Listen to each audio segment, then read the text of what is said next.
It's not the canvas or oil paints that they steal. It's what's in the canvas. In the art world, especially in the art-making scene for artists, it's the ideas that matter. It's not the materials you have. Anyone can buy a set of oil paints and canvas at their local art store, so it's not the tools or the mediums you use that people steal, it's your concept. Not everyone can paint something that can resonate with people. Some would just paint a typical landscape, and that's fine too, but sometimes it has been done enough that it's not different from the last guy who painted one.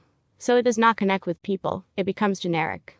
But if you do it differently with your personality mixed with it, people will like it more because they have never seen it done that way before. The same goes with any artwork, it's the idea that counts. And it's not easy to come up with a good idea, but it's not impossible either. A lot of artists don't take the time, not even 5 minutes, to think of a single idea about what to paint. They instead just look at art in a gallery or online, see what everyone else is doing, and then they will just imitate or straight out steal that idea and concept or way of doing things, and then apply it to their art. That's not a good way to go about it. It's not original, and you're imitating someone, which means you are not being who you are, which is what you should be painting about and thinking about, you. Art is personal. You have to look within what you want to express on the canvas. Paint your vision of the world and how you see things. How can you do that when you are always referring to other people's vision of the world, copying them? And when other people look at your work and they say that it looks like other people's work, isn't it embarrassing? The best thing you can do is to be yourself, discover who you are, and discover what you love doing. You can find lots of things to do even if it may seem that everything has already been done before. The world is infinite, filled with new ideas. Every day there's something new. Just walk outside the street and see and talk to different people. There's something new every day when you talk to them. Another thing about concept stealers is they steal with their eyes, not with their hands. An art thief or art burglar might steal a Picasso painting from a museum, and of course, they would use their hands.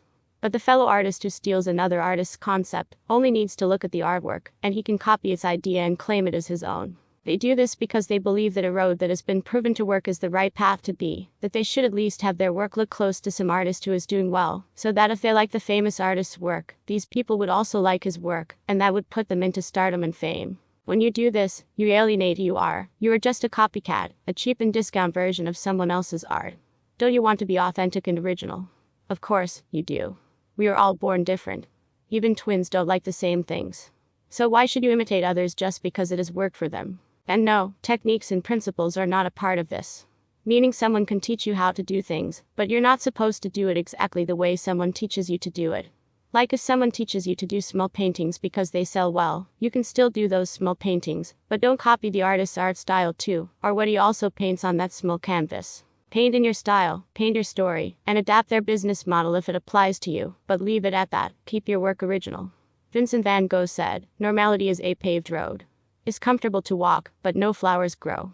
So explore the road less traveled, and hack away those weeds, so that you can discover who you truly are." Now I'm not saying you shouldn't get inspiration from other artists, that's okay too. But make sure it's more of inspiration and not imitation, there's a difference. For example, I have been inspired by Rembrandt's drama and his paintings, the way his art is like a climactic scene from an epic movie. And I am equally inspired by Japanese Ukiyo-E artworks by 𝐻𝐚𝐽, depicting the daily life of Japanese people. I love Ukiyo-E artists' aesthetic in colors, composition, and simplicity of lines in every woodblock print, as well as their production and reproduction process. Lastly, I'm also inspired by 90s Marvel comics, the X-Men, Avengers, Spider-Man, and even some more comics of the same era, the Max, Archie Comics Teenage Mutant Ninja Turtles, and the like. Their colorful covers and neon pages captivated me, capturing my attention at each turn of the page. So I use that in all of my work making my Manila Ukiyo-E art.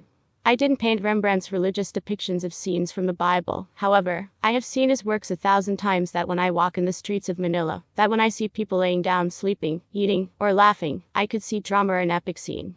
That if painted would really be something else. I didn't copy the depiction of everyday Japanese life of Ukiyo-E artists, instead, I used our own Pinoy, Manila life as my subjects, but I was inspired by the fact that they found beauty in their everyday as well as I used their simplicity of lines and composition, but in my own way. To the point that when I say my art is inspired by Japanese Ukiyo-E art, people respond, "This is not Ukiyo-E, it's Marius Black." And I didn't copy the dynamic and buff anatomy of Western comic book superheroes or their fantastical stories, I told my own stories. I drew people as they are, thin if they were thin, old, and wrinkled, fat if they were so. I inked and colored them the same way a comic book artist would, with the vividness and a variety of colors found in said books. But you wouldn't get immediately upon looking at my artwork, had I not fully explained that I was influenced by 90s X-Men comic books, Japanese Ukiyo-E, or Rembrandt's art. It's because it's more of me than them in my art. I was only inspired by them, but I'm not imitating them.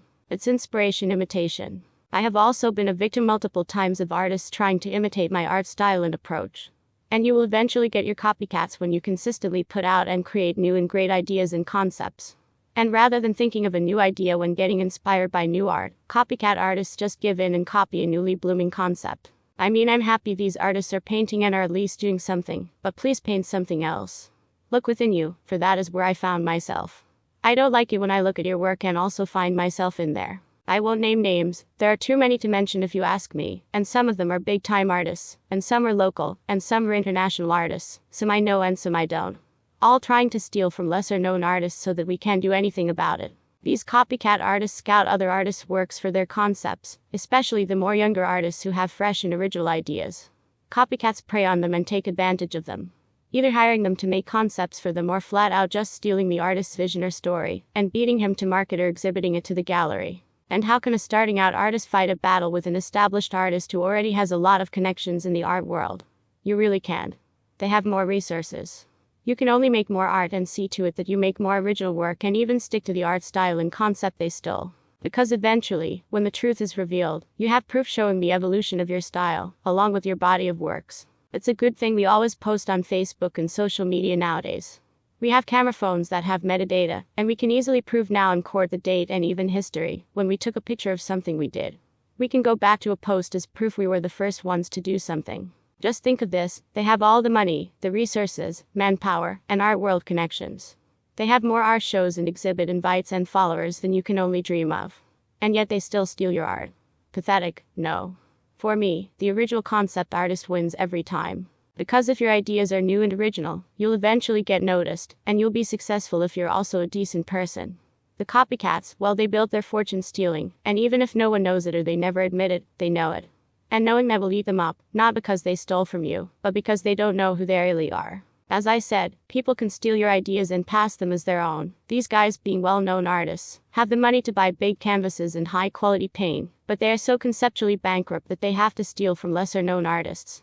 Which only speaks that they know not how to make great art. I remember this one big-time artist offered me free canvases and even a bonus flat-screen TV out of the blue, and for no reason at all. And it was at the lowest point of my career where I had no shows, but I have great ideas and concepts. So I declined to accept their gifts. It's because I knew that they wanted to own me. I will be obligated that they gave me all these things. It's only fair I share with them all my hard-earned research and ideas, right? No way. Had I said yes, they can endlessly milk me for my ideas without having to pay me a cent. I felt like I was a girl being courted by someone throwing gold necklaces at me along with houses and cars. I'm not that cheap, nor am I desperate. I know the real value of my ideas. As I said, the best response is just to make more art. Paint at your own pace, think of things you really want to talk about, and be linked with what you really love and know, your interests and your passions in life, so that it will be so firmly tied with you, they can't even touch your art on that subject, therefore, they can't steal it and claim it as their own. And you'll even have a firm grasp of who you are. And as I said, history can only tell the truth. When you post it online, there's a timestamp when people start to trace the origins of your art style, or they look for early sketches and studies of your work, there it is in your notebook and sketch pad. And the only thing that the copycats can show for it is a file saved in their computer of a picture of your artwork.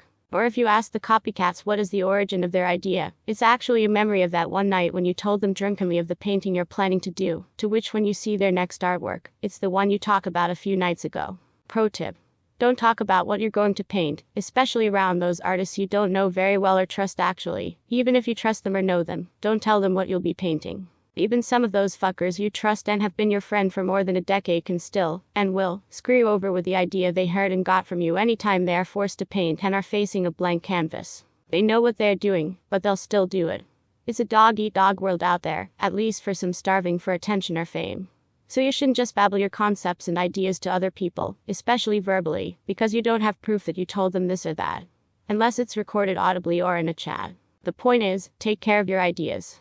There are thieves silently looking at your work, especially if you let them in your studio and they see what you're working on, or when you naively show them your notebook of idea banks. Or lend them your hard drive with all your research. Don't do that. Just say no if they ask to borrow one of these things. Just be honest about it, say it's personal, and you wouldn't want to show your ideas to them until they're finished. Because I've been burned before, by people I know and don't know, people in the Philippines and outside of the country, well-off rich people with lots of followers, my own peers, co-workers and co-artists just starting out with their careers. Take care of your ideas, the paint and canvases are easy to buy, and you can even make your own mediums. But what you do with those art materials, what you talk about, what you paint, that's what's truly important. Remember that it's you paint on the canvas, you wouldn't want them to steal you now, would you? Even if the physical painting is stolen, lost, or burned, someone will still remember what's painted on that canvas, especially if it's a great concept. No one will ever talk about the canvas frame or the actual paints used in it. It's the idea that sticks to people's hearts and minds, and how you the artist painted it well. So well that your idea and your vision are manifested clearly inside their head, and no one can steal that from them or you.